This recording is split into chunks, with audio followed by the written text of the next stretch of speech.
નમસ્કાર, પ્રણામ, સ્વાગત છે તમારું અમારી યુટ્યુબ ચેનલમાં। મિત્રો, આપણી આજની કહાની છે નાલાયક દીકરાએ તેના પિતાને મારી નાખવાનું કાવતરું કર્યું। ત્યારે તેની સંસ્કારી વહુએ તેના પતિને એવો પાઠ ભણાવ્યો કે સાંભળીને તમારા પણ હોશ ઉડી જશે। તો મિત્રો, આપણે આજની કહાની એક પારિવારિક કહાની છે અને ખૂબ જ સમજવા લાયક અને વિચારવા લાયક કહાની બનવાની છે। તો તમને વિનંતી છે કે આ વિડીયોમાં અંત સુધી જોડાયેલા રહેજો અને વિડીયો પસંદ આવે તો વિડીયોને લાઈક અને શેર કરજો। અને જો તમે આવી જ કહાની સાંભળવા માંગતા હોય તો આ ચેનલને સબસ્ક્રાઇબ જરૂરથી કરી લેજો તથા કોમેન્ટ બોક્સમાં સાચી શ્રદ્ધાથી હર હર મહાદેવ લખી દેજો, જેથી ભગવાન ભોલેનાથની કૃપા હંમેશા આપણા સૌ પર બની રહે। તો ચાલો મિત્રો, શરૂ કરીએ આજની કહાની। બેટા, આમ તો હું જીવનમાં 65 વર્ષ વિતાવી ચૂક્યો છું। હવે વધારે ન જીવાય તોય શું, ઘણું બધું જીવ્યો, પરંતુ જિંદગીને બરાબર માણી તો નથી શક્યો, પરંતુ જાણી જરૂર શક્યો છું। જવા દ્યો ને એ બધી વાતોને। મારી મૂળ વાત એ હતી કે આ ઉંમરે હવે લાંબુ જીવવાનો મોહ ન રાખવો જોઈએ, પરંતુ કોણ જાણે કેમ તું આ ઘરમાં જ્યારથી આવી ત્યારથી મને થોડુંક વધારે જીવી લેવાની ઈચ્છા થાય છે। ધીમે ધીમે હસતા હસતા પોતાના એક હાથમાં ચાની રકાબી અને મેથીના તાજા જ બનેલા થેપલાઓનો કડકો બીજા હાથમાં રાખતા રાકેશભાઈ બોલ્યા। ત્યારે કંઈક વિશિષ્ટ હાસ્ય સાથે રેખાએ કહ્યું, થોડું વધારે નહીં બાપુજી, તમારે તો પૂરા 100 વર્ષ જીવવાનું છે। હજી તો તમારે કેટલું બધું કામ કરવાનું બાકી છે। ત્યારે રાકેશજીએ થેપલાનો કટકો પોતાના મોંમાં મૂક્યો નહોતો અને ચાની રકાબી પણ પોતાના હાથમાં જ પકડી હતી। એ બંને વસ્તુઓ કરતાં એમને અત્યારે તેની પુત્રવધુ રેખા સાથે વાત કરવામાં વધારે રસ હતો। રેખાએ એમના વક્તવ્યનો એ વિશિષ્ટ હાસ્ય સાથે જે પ્રતિભાવ આપ્યો એ સાંભળીને તો રાકેશજીના ચિત્તમાં એમને રોમાંચક કરે એવું કંઈક સળગ્યું હતું। અત્યાર સુધી તો એમની નજર વાતચીત કરતી તેમની પુત્રવધુ રેખાના મુખ તરફ જ હતી। રેખાના પ્રતિભાવના ચિત્તાર્થથી પ્રેરાઈને તેમને એવું લાગ્યું કે એમને પણ વાત કરવામાં રસ પડ્યો છે। ત્યારે જ પોતાના સસરાની નજર શેની મોજણી કરી રહી હતી એનો ખ્યાલ આવતા જ રેખા શરમાઈને રસોડામાં ચાલી ગઈ અને રાકેશના કુટુંબમાં આવનાર નવું સભ્ય પોતાની પુત્રવધુ રેખાના સંસ્કારો લઈને તો આવે તો કેવું સારું। આ કાંટા અને ઝાંખરાના રણ જેવા ઘરમાં બહારથી આવનાર રેખા લીલોછમ રણદ્રીપ બનીને આવી હતી। એના દ્વારા જ ઘરની શૃંખાને સંવેદનહીન હવાને સંસ્કાર અને મમતાની શીતળ લહેરોથી બદલી નાખે એવી વધુ એક વ્યક્તિના આગમનો અણસાર રાકેશને સંભળાવા લાગ્યો હતો। ઉતાવળ ના કરશો, બીજું થેપલું લાવું છું, હજી બીજી ચા પણ છે, રેખા રસોડામાંથી જ બોલી। ત્યારે રાકેશાનું મન હર્ષથી પુલકિત થઈ ગયું અને રેખાના હાવભાવ પરથી જ તેમણે પોતે કરેલું નિદાન સાચું હોવાનું અનુમાન રાકેશે કરી લીધું હતું।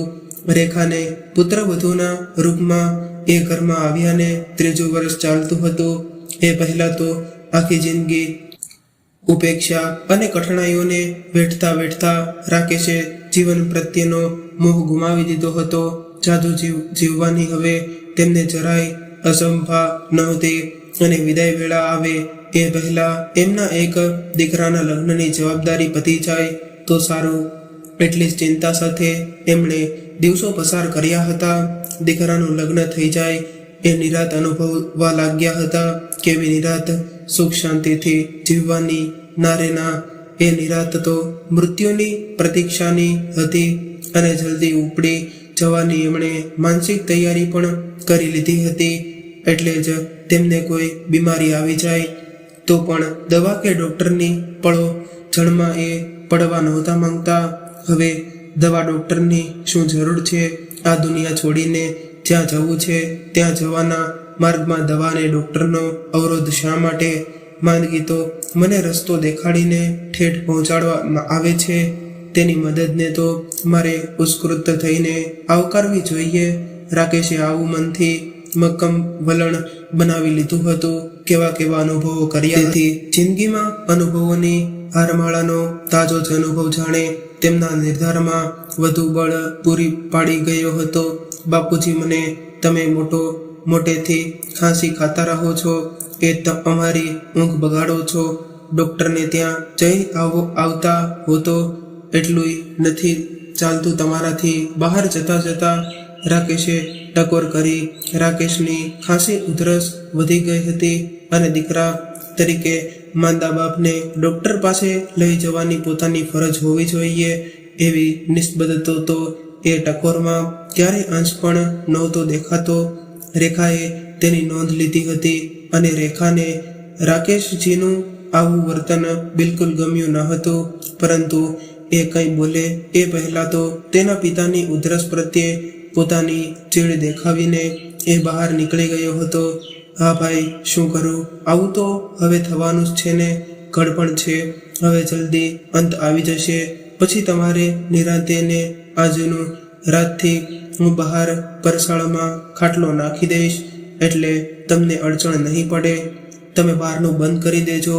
જતા રાકેશજીના કાનને પોતાના આવા જવાબથી જાણે રાકેશને સાત્વતના મળી હોય એવું લાગ્યું.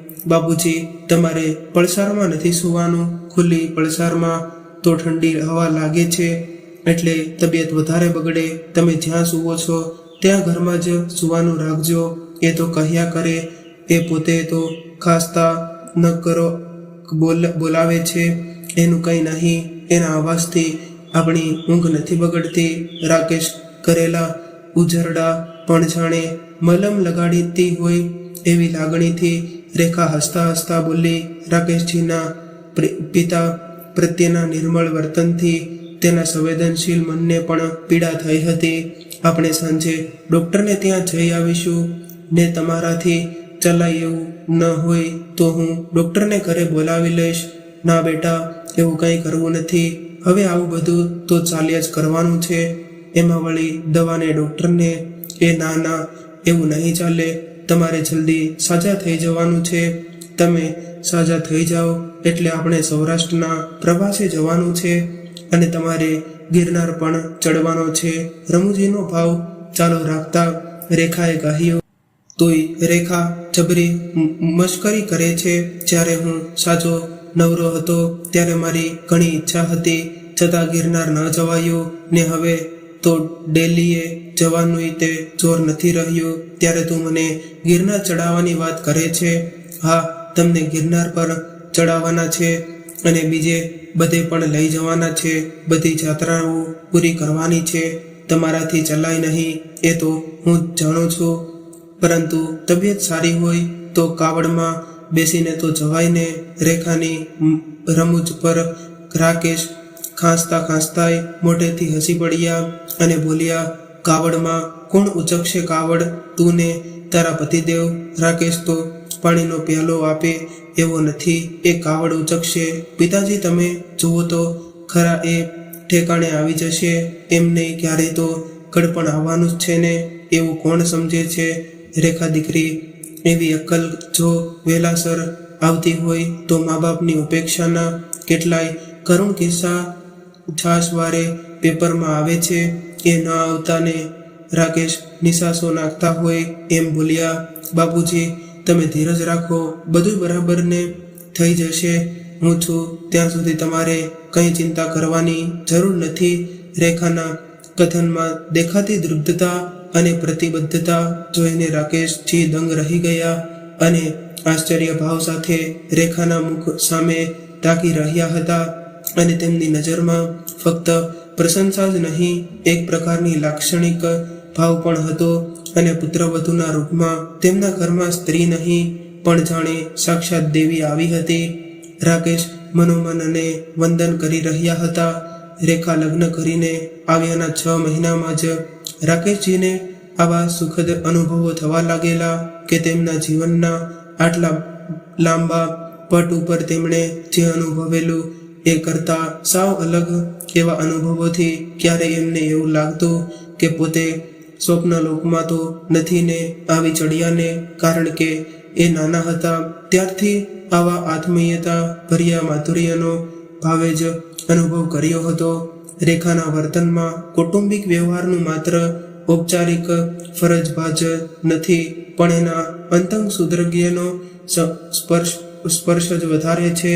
એના દ્વારા સતત થતા રહેતા મમતા ભર્યા વ્યવહારથી રાકેશને ધીમે ધીમે પ્રતીતિ થવા લાગી હતી કે રેખા આવી ત્યારે શરૂઆતમાં તો પુત્રવધૂના આગમન વિશે રાકેશજીને બહુ ઉત્સાહ કે ઉમળકો નહોતો. જે કંઈ હતું તે પુત્રવધૂને પરણાવવાનું પારિવારિક અને નૈતિક કર્તવ્ય બજાવ્યાનું માનસિક સમાધાન હતું. ઘરના સાવ નજીકમાં ને લોહીની સગાઈ ધરાવવું તો એમની માન મર્યાદા નહોતા રાખતા. તો આ તો બહારથી આવેલી વ્યક્તિ અને તે પાછી દીકરાની વહુ, 2 ટકની થાળી મળે તોય ઘણો.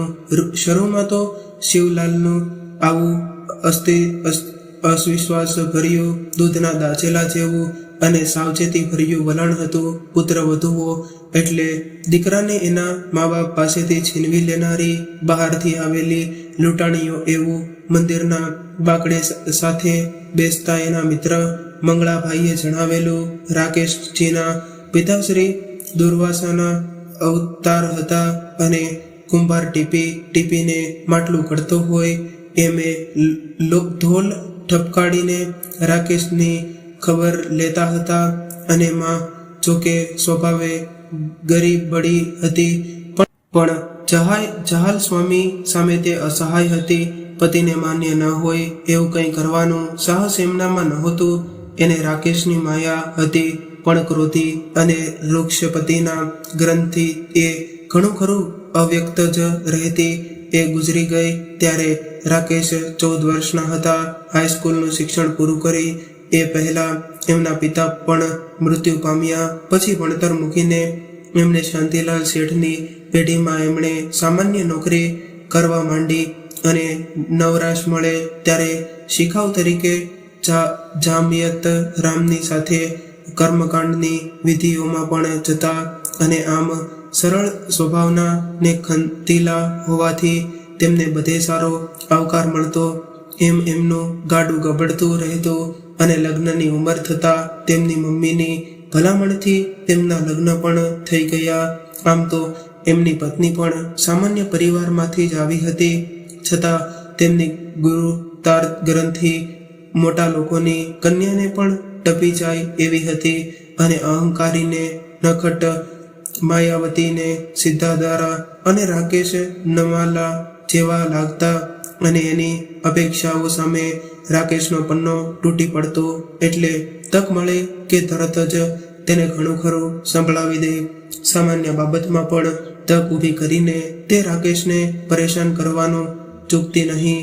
મિત્રો, રાકેશનો સંસાર આવો હતો. પત્ની તરફથી થતી પજવણી સરસ અને ઢીલા સ્વભાવના રાકેશ કડક કઠણ થઈને સહન કરી લેતા. પરંતુ લગ્ન કરવાની કુબુદ્ધિ તેમને શું કામ થશે એવો પ્રશ્ન તો એમને કાયમ માટે સતાવતો રહ્યો.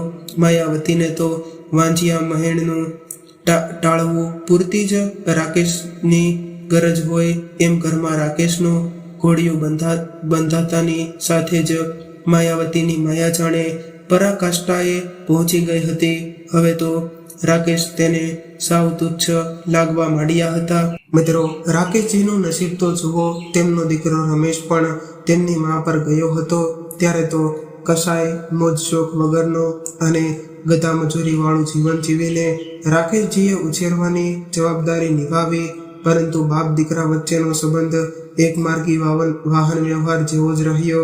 એની તમામ જરૂરિયાતો માટે રમેશ તેની માને જ કહેતો અને તેની માના હુકુમથી રાકેશ રમેશની બધી સગવડ સાચવતા અને અપડેટ રહેવાના શોખીન રમેશને ધોતિયું જભ્ભો ટોપી પહેરવાને ઓછું ભણેલા સીધા સાદા બાપનું વ્યક્તિત્વ જરાય ગમ્યું નહીં. માં એને વ્યવસ્થિત અને હોશિયાર લાગતી અને બાપ ગમાર જેવો. જોકે ભણવામાં કંઈક ઠીક હોવાથી રમેશ સારી રીતે બીકોમ થઈ ગયો હતો અને નસીબ જોકે એને સારી નોકરી પણ મળી ગઈ હતી. પરંતુ સારી નોકરી મળતા જ એના અહમનો પણ ઝડપથી વિકાસ થવા લાગ્યો હતો. માની જેમ પોતાના બાપને ઉતારી પાડવામાં એને કોઈ મર્યાદા ન નડી હતી. રમેશને નોકરી મળીને થોડા સમયમાં જ તેની માતા માયાવતી ઝેરી મેલેરિયાનો ભોગ બની અને ગુજરી ગઈ. રમેશની નોકરી સારી હોવાથી તેનું લગ્ન જલ્દી ગોઠવાઈ ગયું અને ત્યાં સુધી તો રમેશે જ રસોઈથી માંડી ઘરકામની અન્ય જવાબદારી પણ સંભાળી હતી. પરંતુ તેના દીકરાએ કદી પોતાના બાપને મદદ કરવાની ગરજ દેખાડી નહીં અને આમ કડવા ઘૂંટડા પીતા પીતા જ રાકેશ 65 વર્ષ વટાવી ચૂક્યા હતા. 65 વર્ષની ઉંમર કંઈક બધું મોટી તો ન કહેવાય, પરંતુ બધા જ પ્રકારની પ્રતિકૂળતાઓએ એમને 65 વર્ષની વયે પણ 75ના હોય તેવા દેખાડતા કરી દીધા હતા. લગ્નની બાબતમાં એમણે જે પણ રસ લીધો તે પણ જાણે એક ઔપચારિકતા પતાવતા હોય એમ જ કોઈ પણ પ્રકારના અંતગ્રસ વગર જીવનના સંઘર્ષમય અને ઉપેક્ષાભર્યા અનુભવોએ તેમના મનમાં એટલી હદે કડવાશ ભરી દીધી હતી કે ઘરમાં પુત્રવધુ આવતા અત્યાર સુધી થયેલા અનુભવો કરતા કોઈ જુદો અનુભવ થશે એવી આશા તેમના મનમાં જન્મી જ ન હતી. અને પુત્રવધુ તો એમના પતિને જ અનુસરશે અને એકના બદલે ઘરમાં ફરી 2 વ્યક્તિઓની મુનસફી વેઠવી પડશે. એ દશેશ્વર રાકેશના લગ્નની વાત શરૂ થઈ ત્યારથી જ તેમના મનમાં ઘરની કરી ગઈ હતી કે પુત્રવધુના આગમન પછી પણ 1 મહિના સુધી તો તેમણે ઘરમાં પોતે બહારની વ્યક્તિ હોય એવી અલિપ્તતાના ભાવ સાથે જ વિતાવ્યા હશે. વિશેષ કશી નસીબત રાખ્યા વગર સમય કાઢવા માંડેલો ત્યારે રેખાના શુદ્ધ વર્તન વિશેષ પણ એમનું એક ચોક્કસ અનુમાન હતું. વહુ ઘરમાં નવી નવી હોય ત્યાં સુધી સાચવીને વર્તે, પણ સમય જતા એ રીઢી થાય એટલે પોતાનું અસલ સ્વરૂપ પ્રકાશે. રેખાની સલુકાઈને પણ રાકેશે રીતે મૂંઝાયેલતા હતા, પણ સમય રહેતો રહ્યો ને તેના દીકરાના લગ્નને 1 વર્ષ થયું તો પણ રેખા એવી જ માયા મમતા દેખાવતી રહી અને ઉલટું રાકેશ અનુભવવા લાગ્યા કે રેખાની એમના પ્રત્યેની લાગણીમાં ઓટ આવવાના બદલે એમાં ઉત્તરોત્તર વધારો થતો જતો હતો કે જાણે એમણે અત્યાર સુધી વેઠેલો લાગણી અને હૂંફની ખાદ પૂરવા જ એ આવી હોય. પણ બાપ પ્રત્યે રેખા આટલો બધો ભાવ દેખાડે એ રાકેશને નહોતું ગમતું. ક્યારેક ખાનગીમાં એ મુદ્દે બંને વચ્ચે ચકમાણ પણ જરતી. હવે એ તો પીળું પાન છે, ગમે ત્યારે ખરી જશે, તું એમની ચિંતા ન કર. નવી કૂટવાળી નહીં છે એનો વિચાર કર. આકાશમાં વિસરતા જતા રેખાના પેટ તરફ નજર નાખીને માર્મિક હાસ્ય સાથે રાકેશજીએ કહેલું કે ડોક્ટરે તને પ્રિસ્ક્રિપ્શન આપ્યું હોય એ મને આપ. હું આવતી વખતે તારી દવાઓ લઈને આવીશ અને સમયાંતરે ગાયનેકોલોજિસ્ટની મુલાકાત લેતી રહેજે. જરૂર હોય તો હું પણ સાથે આવીશ. લ્યો આ પ્રિસ્ક્રિપ્શન. એ પણ દવા બાકી ન રહેવી જોઈએ. રેખાએ ભાર દઈને કહ્યું, આ તો તારી દવાઓનું પ્રિસ્ક્રિપ્શન નથી લાગતું. કાગળ પર નજર નાખતા પોતાનું મોઢું બગાડીને રાકેશ બોલ્યો કે ના, મારે હાલ કોઈ દવાની જરૂર નથી, પણ બાપુજીની તબિયત પાણી બગડી ગઈ છે. હું તેમને ડૉક્ટરને બતાવી આવું છું. તેમણે દવાઓ લખી આપી છે, ભૂલ્યા વગર લઈ આવજો. તમારે તો તેમના તરફ કંઈ ધ્યાન આપવું જ નથી. આવો તો તે કંઈ દીકરો હોય, યાદ રાખજો. ફૂટતી કૂપળમાંથી થયેલું લીલું પાંદડું પણ તમારા પગલે ચાલીને ભવિષ્યમાં પીડા પડનાર આ પાનનો એવો જ ઉપહાસ રહેશે અને ઘરના વાતાવરણમાંથી મળેલા સંસ્કાર એનો ભાગ ભજવ્યા વગર રહેશે નહીં. ચેતવણી આપતી હોય એમ ગંભીર ચહેરે રેખાએ રાકેશ તરફ આંગળી ચીંધીને એને જ પીડા થનાર પાનની ઉપમા આપતા કહ્યું, એ બહુ દૂરના ભવિષ્યની વાત છે. બાળકને કેળવણીનું આપવું હાથમાં હોય છે અને હું મારા આવનાર બાળકને પ્રતિભાશાળી વ્યક્તિત્વવાળો બનાવીશ અને તારા સસરા જેવો લણધરવર માણસ નહીં. તું જોજે ને તું આ ઘરમાં દયાની દેવી બનીને આવી છે તો કર્યો કર. વૃદ્ધ દર્દીની સેવા પ્રિસ્ક્રિપ્શન રેખા તરફ ફેંકીને એટલું કહીને રાકેશ પ્રિસ્ક્રિપ્શન રેખા તરફ ફેંકીને એટલું કહીને રાજેશ નીકળી ગયો અને આ જોઈને રેખા તો સ્તબ્ધ રહી ગઈ અને તેના પોતાના સંસ્કારોના માપદંડથી તો રાજેશનું વર્તન એના માટે કલ્પના ન કરી શકાય એવું બેદુહ હતું. અને આ જોઈને રેખાની આંખમાંથી આંસુ સરી પડ્યા અને સગા અસહાય બાપ પ્રત્યે આટલી નિરુષ્ટતા જોઈને જાણે રેખાને પ્રચંડ આઘાત લાગ્યો હોય એમ તે ઘડીભર સુનમુન થઈ ગઈ અને પોતાના પિયરમાં આવી કઠોરતાની હાજરી એણે કદી જોઈ નહોતી. બાળપણથી જ એ જાણતી આવી હતી કે કુટુંબના બધા જ માણસો સદાય ભેદભાવ વગર પરસ્પર લાગણી અને આદરથી વર્તતા. એ નાની હતી ત્યારે કુટુંબમાં દાદા દાદી પણ હતા. એ વૃદ્ધ અને અશક્ત હતા પણ પરિવારમાં એમનું મહત્વ જરાય ઓછું આંકવામાં આવતું ન હતું. ઘરમાં નાના બાળકથી લઈને વડીલ સુધી કોઈની પણ ઉપેક્ષા તો થતી જ નહીં અને સુમેળ સદ્ભાવ અને સ્નેહની આબોહવા ઘરના વાતાવરણને સદાય આરામદાયક રાખતી અને પેઢીઓથી ચાલતી આવેલી સંસ્કારિતાની આવી ભરી પાટીમાં ઉછરેલી રેખાને રાજેશનું વલણ અભદ્ર અને અસહ્ય લાગે. એ સ્વભાવ જ હતું રાજેશના. વ્યવહારથી આવા માણસ સાથે પોતાની જિંદગી જોડાય એનો વસણવો પણ હવે એને થવા લાગ્યો હતો. મનમાં કંઈક ભય પણ ઊભો થયો કે ભવિષ્યમાં કોઈ કારણે હું અસમક્ષ બની જાઉં તો આ માણસ મારી સાથે કેવો વ્યવહાર કરશે. રેખા શ્યામ અને પગે સહેજ ખોડવાળી હતી તેથી જ મારે MA સુધીનું શિક્ષણ હોવા છતાં આવા ઘરમાં આવવું પડ્યું. રાજેશનું ઘર તો સરખામણીમાં સાવ સામાન્ય જ હતું. ઘર સરખા મોભાનું નહોતું. એનું એના પિયરમાં બધાને દુઃખ તો હતું જ પણ છોકરીની સારી નોકરીમાં જ એમને સંતોષ હતો. MAના રિઝલ્ટની વાટ જોયા વગર દીકરીને પરણાવી દીધી. એમનો વાક દીકરી કુંવારી ન રહી જાય એની ચિંતામાં આવેલી તકબા બાપુજી ગુમાવવા નહોતા માંગતા ને એમની ચિંતા દૂર કરવા હું પણ ઉત્સુકતા હતી. એમને મારા તરફની ઉપાધિમાંથી મુક્ત કરીને એ નિરાત અનુભવતા થાય એવી ભાવનાથી પ્રેરાઈને જ મેં પણ હા કહી દીધી હતી. નહીં તો મારે તો લેક્ચરર થવું હતું.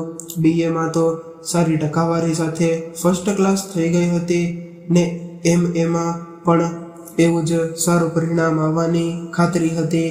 પણ શું થાય, કિસ્મત માણસને ક્યારની સાથ લઈ જાય છે. રેખાને તે દિવસે પહેલી જ વાર હતાશા ઘેરી ગઈ અને રેખાની સારી સેવા અને ડાયટ્રી ઉપચારની રાકેશ થોડા દિવસમાં સાજા થઈ ગયા અને દવા અને ડૉક્ટરની સારવાર કરતા રેખાની લાગણીનો ઉપચાર અને વધારે કારગર નીવડ્યો એ વિશે રાકેશને જરાય શંકા નહોતી. રેખા નાની નાની બાબતોમાં પણ એમની કાળજીપૂર્વક સંભાળ લેતી. સસરા નહીં પણ પોતાના પિતા જ હોય એમ રાકેશ પ્રત્યે આત્મીયતા દેખાવતી રહેતી. એમ એની મનોવૈજ્ઞાનિક અસર જ રાકેશ માટે રામબાણ ઈલાજ બની ગઈ હતી.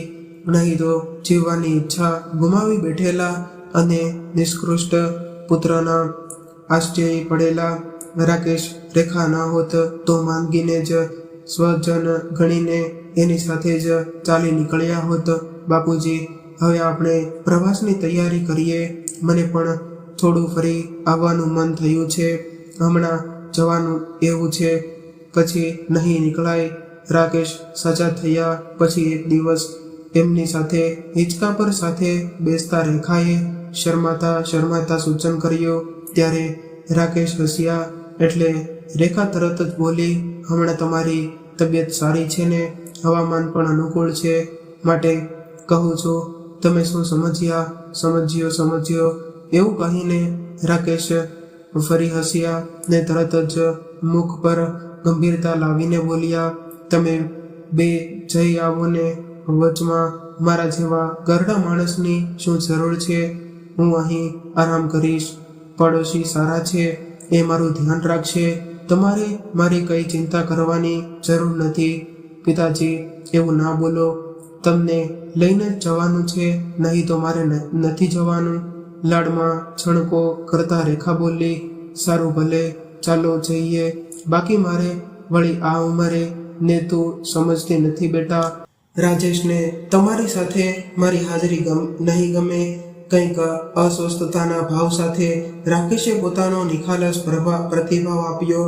ના કેમ ગમે? બાપને સાથે લઈ જવામાં ના ન આવે બેટા.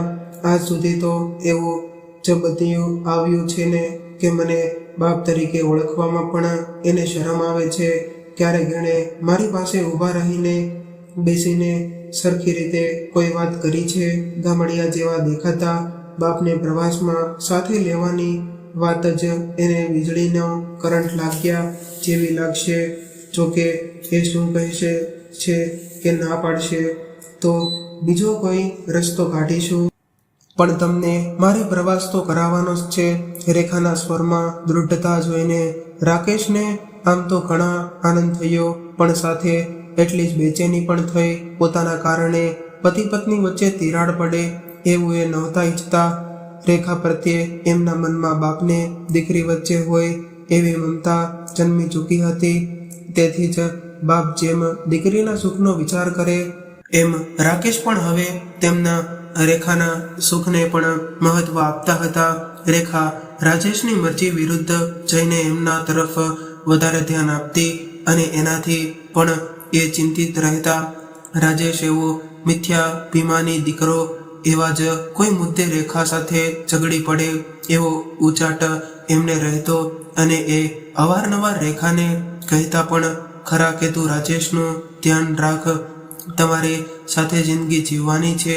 તમારા બંને વચ્ચે સુમેળ હોય તો ધર્માય સારું વાતાવરણ રહે અને તમે બંને જીવનમાં સુખ શાંતિથી આગળ વધી શકો. મારી ચિંતા છોડ. હું તો પાકું પાન. ના બાપુજી, મારા પિયરમાં તમે કહો છો એવી રીતે વિચારવાનું કોઈએ મને શીખવ્યું નથી. રાકેશને વચમાં અટકાવવા રેખા બોલી, એમનું બધું સાંભળવું જ છે ને, એ જ રીતે તમારી તરફ પણ ધ્યાન આપવાની મારી ફરજ છે. તમે આવો નકામો બળાપો કરવાનું છોડી દો તો તમારી તબિયત પણ સારી રહે. કંઈક મીઠા ઠપકા રૂપમાં જ રેખાની આવી પ્રતિક્રિયા આપતી. રાત્રે ભોજન વગેરે પતી ગયા પછી નિરાંત મળતા રેખાએ રાજેશ આગળ પ્રવાસની વાત કાઢી, પણ ઘરડા ઘરમાંથી એકાદ બેને દત્તક બાપ તરીકે લઈ આવજે, તને એ વગર ચેન નહીં પડે. રાજેશના રોષની માત્રા વધતી જતી હતી. ભણેલી ગણેલી તારા જેવી યુવતી આવું જૂનવાણી માણસ ધરાવતી હોય એ હું કલ્પી ન શક્યો. તું એમને લઈને જઈ આવ પ્રવાસે, મારે નથી આવવું. ગુસ્સામાં રાજેશ ઊભો થઈ ગયો ને ચંપલ પહેરી પાનના ગલ્લા તરફ ચાલી નીકળ્યો. પણ એમને લઈ જવા પડશે. એમને ગિરનારના દર્શન કરાવવાના છે. મેં બાધા રાખેલી છે. બાપુજીની પ્રસન્નતાથી આપણને એના સારા આશીર્વાદ પણ મળશે. વડીલોના આશીર્વાદ. તું આખી જિંદગી એ જ કામ કર્યા કરજે. ડોસાને રસ્તામાં કંઈ થઈ જાય એટલે આપણી તો બધી મજા જ બગડી જાય ને. મને આપણા જેવા યુવાન નવપરિણીત દંપતી વચ્ચે આવા વૃદ્ધ માણસની અડચણ શું કરવા જોઈએ? તને ખરા તુક્કા સૂજે. અને રાજેશ ચીડાઈને બોલ્યો. રાજેશના ચહેરાનો ભાવ ક્ષણભરમાં જ બદલાઈ ગયો અને બોલ્યો કે એમની હવે પ્રવાસ કરવાની ઉંમર છે. તબિયતના કોઈ ઠેકાણા નથી અને પ્રવાસ કરવો છે. રાજેશ રમૂજમાં બોલ્યો. હું તેની વાત નથી કરતી. સહેજ છેડાઈને રેખા વચમાં જ બોલી. 3 એટલે હું તમને બાપુજી જઈને મારી પણ ઈચ્છા છે કે આપણે બંને થોડું ફરી આવીએ હમણાં થોડા વખત, તેથી જ બહાર નીકળવામાં વાંધો નહીં આવે. હવામાન પણ અનુકૂળ છે. રેખાના સૂચન પર ઉત્સાહ દાખવવામાં રાજેશે હકારાત્મક વલણ બતાવ્યો. 2 નહીં, આપણે 3 રેખાના ઉદર તરફ નજર નાખીને રાજેશે કહ્યું. ત્યારે રેખા અવાક બનીને જોતી જ રહી ગઈ. જન્મદાતા પ્રત્યે સંતાનનો આવો નિપુર્ણ વ્યવહાર હોય એ રેખા માટે કલ્પનાતીય હતું. જેવું વર્તન રાજેશના પિતા સાથે કરે છે એવું જે અન્ય કોઈ સાથે પણ કરી શકે છે. મારી સાથે પણ આવા અસંસ્કારી માણસ સાથે જિંદગી કાઢવાની એવા વિચાર માત્રથી રેખા ધ્રુજી ઉઠી. 2 દિવસમાં જ બધી તૈયારી કરીને રેખા સસરા રાકેશને લઈને પ્રવાસે ઉપડી ગઈ અને રાકેશ આનાકાની કરતા રહ્યા. પણ રેખાની લાગણી આગળ એમને છેવટે નમવું પડ્યું. રાજેશની નારાજગીને કારણે કુટુંબને, ખાસ તો રાજેશ અને રેખાના જીવનમાં બંનેના વ્યક્તિત્વ અને અહમની અથડામણમાંથી કોઈ ઉત્પાત ઊભો થવાનો એમને ડર હતો. ખાસ તો પોતે જ એ માટે નિમિત્ત બની રહ્યા હતા કે એ સભાનતા એમને વધારે વ્યતીત કરતી હતી. બાપુજી, હું તમારી દીકરી જ છું એમ સમજો. તમારા સુપુત્ર રાજેશ પાસેથી તમે હવે કંઈ આશા ન રાખશો. મને એમ હતું કે મારા પ્રયત્નો અને સહવાસીથી એમનામાં પરિવર્તન આવશે, પણ મને હવે ખાતરી થઈ ગઈ છે કે કોઈ પણ પાણીએ આ મગ ચડે એમ નથી. એટલે તમારા ઘરમાં આવેલી આ નવી દીકરી રેખા પર તમે નિશ્ચિત થઈને પૂરો આધાર રાખી શકો છો. રાજેશે કદાચ અજાણતા અને આપણા ભાવિ વિશે સંકેત કરી લીધો હોય એમ લાગે છે. પ્રવાસની માનસિક તૈયારી માટે સસરાને મનાવવામાં રેખા બોલી. એના એ મોધમ કથનમાં કોઈ અમંગળ ઘટનાની આગાહી તો નથી ને? રાકેશને એવું લાગ્યું તો ખરું, પણ એવું હવે આવી પરિસ્થિતિ માટે માનસિક સ્થિતિસ્થાપકતા કેળવતા થઈ ગયા હતા. બેટા, હું તને દીકરી જ ગણું છું. તારા જેવી પુત્રવધુઓ આજકાલ ક્યાં જોવા મળે છે? તારું દૃષ્ટાંત કદાચ ઘણી નવવધુઓને પ્રેરણા આપશે. રાજેશની તો વાત જ જવા દે. અમારો સંબંધ આમે માત્ર બાયલો નજીક જીવનશાસ્ત્રીય છે અને કૌટુંબિક કે સામાજિક હોય એવું મને કદાચ કદી લાગ્યું જ નથી. પણ મારા કારણે તમારા બંનેના માર્ગ પર કંટક પથરાય એ વાત જ મને ખૂંચ્યા કરે છે. રાકેશ હસતું મોઢું રાખી હળવાશથી બોલ્યા. તમે એ બધી ફિકર છોડો બાપુજી. અમારી વચ્ચે સંસ્કાર, સ્વભાવ, રુચિ, વલણો વગેરેનો મોટો તફાવત છે. કોઈ પણ યુગલ વચ્ચે થોડા મતભેદ હોઈ શકે, પણ જીવન સુમેળવાળું અને આનંદદાયક બનાવવા માટે જે મહત્વના ગુણો જોઈએ એમાં જ તફાવતનું મોટું અંતર હોય તો ગાડી પાટા પરથી ઉતરી પડે છે. એમાં તમારા નિમિત્ત હોવાની કોઈ ભૂમિકા જ નથી. રેખા ગંભીરતાપૂર્વક બોલી રહી હતી કે જાણે પોતાની દહેશત સાચી પડાવવાના ઈંધણ રાકેશને એમ રેખાના કથનમાં દેખાવા લાગ્યા હતા. હરી ઈચ્છા એ મનોમન બોલ્યા. પ્રવાસમાં રેખાએ રાકેશજીના એ કાળજી લીધી કે તે મમત્વ દાખવ્યું કે એ રાકેશજીની કલ્પના બહારનું હતું.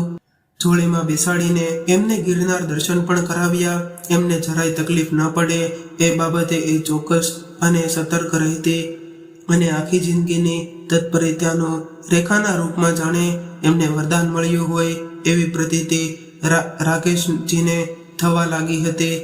રેખા પ્રત્યેના અહોભાવથી એ ગદગદી થઈ ગયા હતા અને 8 દિવસનો પ્રવાસ વધારે લંબાયો. બાપુજી, હવે આપણે સીધા આપણા ઘરે જવાના બદલે મારા પિયરે જઈએ. મારા પપ્પાએ પણ આપણા પ્રવાસની શરૂઆત પહેલા ફોન કરીને મને સૂચવ્યું હતું કે આપણો પ્રવાસ પૂરો થાય મારે તમને ત્યાં તેડી જવા છે. તમારી સાથે થોડા દિવસ ગાળવાની તેમની ખાસ ઈચ્છા છે.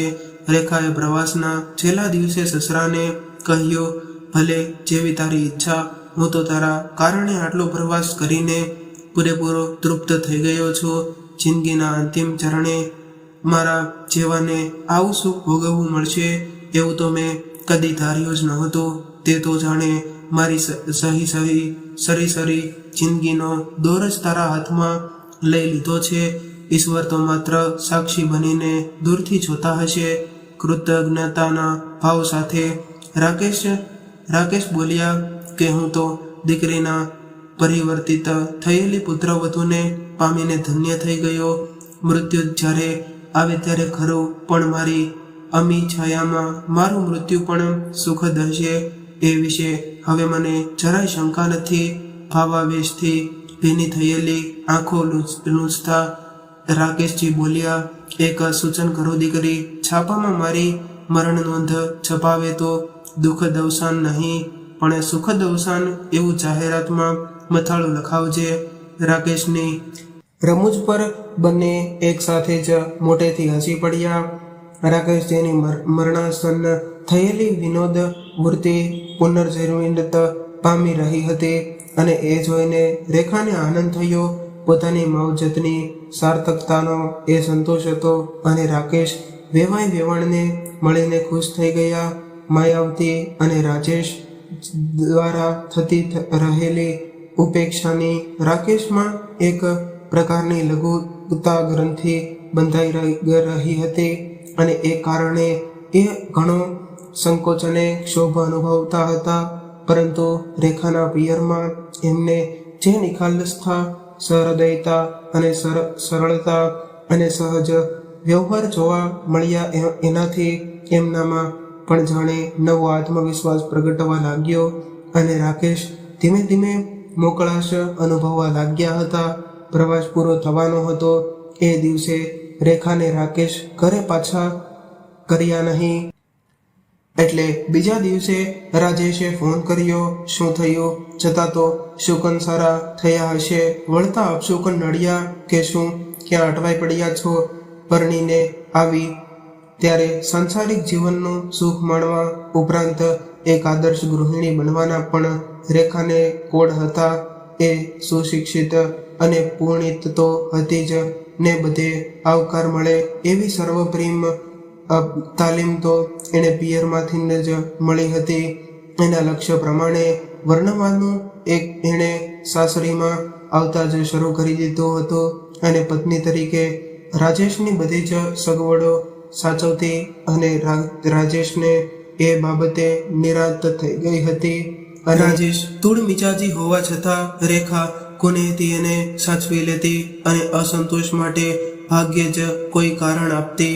રેખા જાણે ઘર કરતો પ્રાણ હોય એવું થઈ ગયું હતું. પણ રાજેશ વિના પ્રવાસે જવાનું થયું ત્યારે રાજેશે પોતાના મિજાજ પ્રમાણે કહી દીધેલું કે જાને તારા વગર અહીં કંઈ અટકી પડવાનું નથી ને તારા વગર હું સુકાઈ પણ જવાનું નથી. ખાવા પીવા માટે ઘણી બધી હોટલો છે. ઘરમાં નહીં ફાવે તો હોટલમાં જ રહીશ. પણ રેખા વગર રાજેશને હવે અકળામણ થવા લાગી હતી. ઘરને તે ઘર ને હોટલને તે હોટલ. ઘરની આરેશી હોટલમાં ક્યાંથી મળે? પણ ઘરમાં સ્ત્રી હોવી જોઈએ. સ્ત્રી વગરનું ઘર તો અપૂજ મહાદેવના મંદિર જેવું લાગે અને રાજેશને પણ હવે પોતે અપૂજ મહાદેવ હોવાનો અહેસાસ થવા લાગ્યો હતો. રેખા દ્વારા સચવાતી સગવડ બંધ થતાં જ 2 દિવસમાં જ રાજેશની શાન ઠેકાણે આવી ગઈ હતી. પણ બંને મળે પણ ઘરમાં સ્ત્રી હોવી જોઈએ. સ્ત્રી વગરનું ઘર તો અપૂજ મહાદેવના મંદિર જેવું લાગે.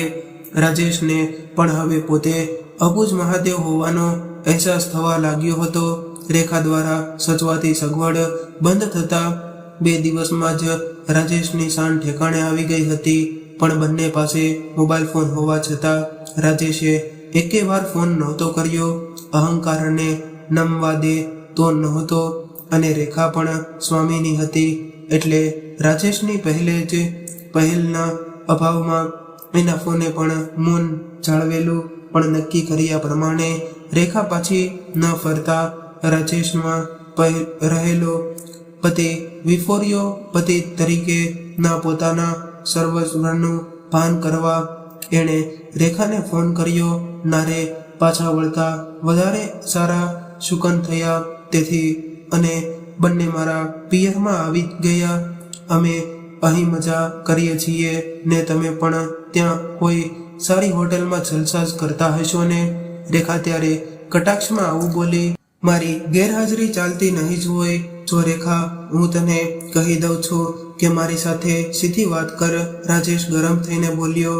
પતિ પ્રત્યે મારી કઈ ફરજ ખરી કે નહીં? અઠવાડિયાની મેં તને છૂટ આપી હતી એટલે તું પ્રવાસ પૂરો થતા તારે તરત ઘરે પાછા ફરવું જોઈએ ને.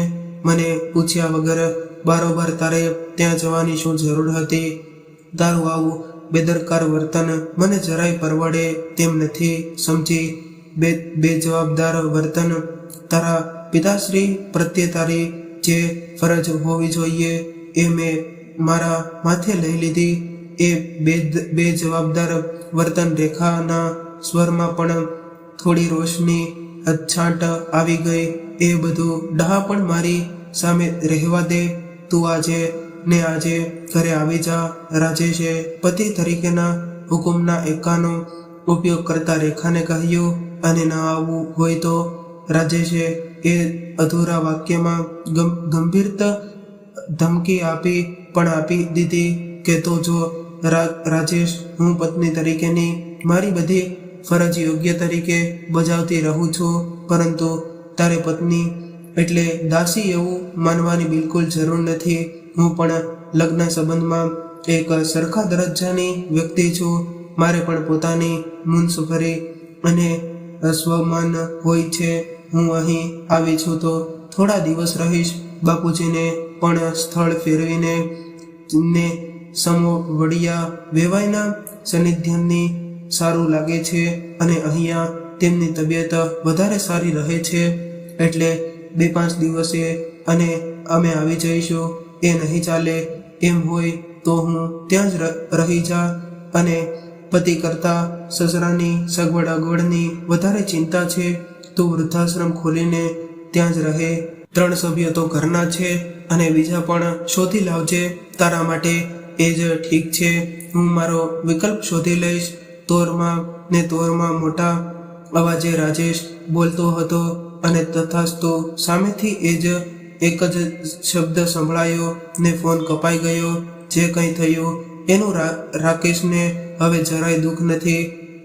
એ જેલ જેવા લાગતા પોતાના ઘરે હવે પાછો ફર્યા નથી અને રેખાની સાથે જ રહે છે. અને રાકેશને સંતાનમાં ફક્ત રાજેશ હતો અને કદાચ આવો દીકરો જ ન હોત તો સારું થાય. અને જિંદગીના છેલ્લા દાવમાં એમણે તેને ખાયો છે, પણ એને ખોવાનો રંજ નહીં. હર્ષને એ જ દાવમાં એમને રેખા મળી છે અને પુત્રવધૂમાંથી દીકરીમાં રૂપાંતર પામેલી અમૃતધારા જેવી રેખાની કુખે જન્મનાર બાળક પણ હવે રાજેશનો મનહૂસ પડછાયો નહીં પડે. એ પણ રાકેશ માટે મોટું આશ્વાસન છે. આવનાર બાળકને ઘોડો બનાવીને રમાડવાના દિવસની જ હવે તેમને પ્રતીક્ષા છે. અને રેખાનું તથાસ્તુ જાણે તેમના માટે સર્વોત્તમ વરદાન બની ગયું હોય. તો મિત્રો, આ વિશે તમારું શું કહેવું છે તે કોમેન્ટ કરીને જરૂર જણાવજો. કહાની પસંદ આવી હોય તો વિડીયોને લાઈક કરીને તમારા મિત્રો સાથે શેર કરજો. અને આવી જ કહાની સાંભળવા માંગતા હોય તો આ ચેનલને જરૂરથી સબસ્ક્રાઇબ કરી લેજો. તો ચાલો મિત્રો, હવે ફરી મળીશું એક નવી કહાની સાથે. ત્યાં સુધી તમામ મિત્રોને જય શ્રી કૃષ્ણ, રાધે રાધે, હર હર મહાદેવ. આ કહાનીને પૂરેપૂરી સાંભળવા માટે તમારો ખૂબ ખૂબ આભાર.